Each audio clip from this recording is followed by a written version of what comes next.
প্রধান উপদেষ্টা যেই সময় উনি ডিসিশন নেবেন ইলেকশনের ডেট, আমরা সেই সময়ের জন্য সবসময় প্রস্তুত আছি। আপনারা কি ধরনের প্রস্তুতি নিয়েছেন স্যার? যে আমাদের ইলেকশন যে সময় হবে ওই সময়ের জন্য যে ধরনের প্রস্তুতি দরকার হবে আমরা ওই ধরনের প্রস্তুত আছি। আপনি বলছেন আপনারা প্রস্তুত আছেন। গত 12 তারিখে একদিন আগের কথা, পটুয়াখালীতে নুরুল হক নূর গণ অধিকার পরিষদের যে সভাপতি, তাকে আপনারা বিএনপির নেতাকর্মীর কাছ থেকে প্রোটেকশন দিতে পারেন। দ্যাট মিনস লেভেল প্লেইং ফিল্ডের যে কথাটা আসছে সেটা নেই। এই 8 মাসে কিভাবে সম্ভব? শোনেন, এই ধরনের ছোটখাটো ঘটনা সব সময় ঘটে। আপনারা যদি 53 বছরের ইতিহাস দেখে থাকেন, এই ছোটখাটো ঘটনা ঘটে থাকবে এবং এই ছোটখাটো ঘটনা দুই একটা ঘটবে। এই সব ঘটনা ঘটে দেখেই তো আমাকে এই বাহিনী রয়ে গেছে। যদি কোনো কিছু না হইতো তো আমাদের বাহিনীরই দরকার হইতো না। যদি সব একেবারে লেভেল প্লেইং ফিল্ড, কোনো কিছুই দরকার নাই, তাহলে বাহিনীরই কি দরকার? আজকে উত্তরায় 1,08,00,000 টাকা সকালবেলা চিন্তায় হয়েছে, এইটার ব্যাপারে আপনাদের বক্তব্য? আমি এটার ব্যাপারে অবশ্য আমি একটা শেষ করি। আমি এই ব্যাপারটা আমি এই মাত্র আপনার থেকে শুনলাম। এটা থেকে আমি আমরা ডিটেল র্যাবের পোশাক পরে এসে র্যাবের পোশাক পরে আসলে যদি সে র্যাবের হয় সেও ছাড়া পাবে না। আর আপনারা জানেন অনেক সময় পুলিশের পোশাক পরে, র্যাবের পোশাক পরে, আনসারের পোশাক পরে আইসা অনেক অপকর্ম করতেছে, তাদের আমরা আইনের আওতায় নিয়ে আসবো। গেল 4 মাসে পুলিশের পরিসংখ্যান অনুযায়ী সারা বাংলাদেশে খুনের ঘটনা ঘটেছে 300-350-র বেশি।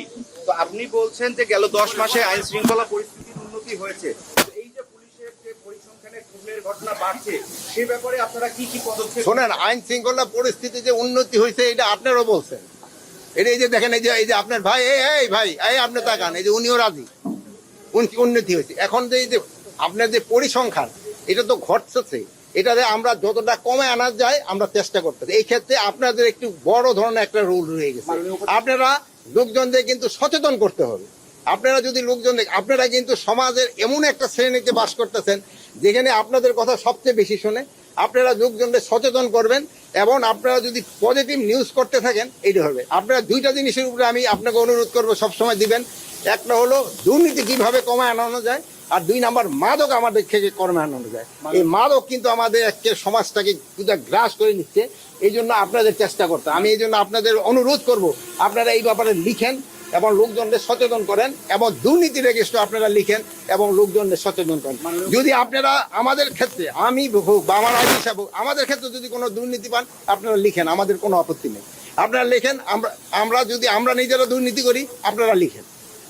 কিন্তু আপনারা দুর্নীতির ক্ষেত্রে একেবারে 0 টলারেন্স থাকতে হবে। আরেকটা প্রশ্ন হচ্ছে, সেটা হচ্ছে ভারত থেকে প্রতিনিয়ত পুশিং করা হচ্ছে বাংলাদেশে, সে বিষয়ে আপনাদের? আমরা এই ব্যাপারে ভারতকে, আমরা ফরেন মিনিস্ট্রিকে জানিয়েছি এবং ভারতে যে আমাদের যে হাই কমিশনার আছে ওনার সাথে কথা না, ওনাকে আমাদের অফিসেও উনি আসছিলেন, ওনাকে বলা হয়েছে আমাদের দেশের নাগরিক যদি অন্য দেশে থাকে আমরা তাদের অবশ্যই নিব, বাট সেটা প্রপার চ্যানেলে আসতে হবে।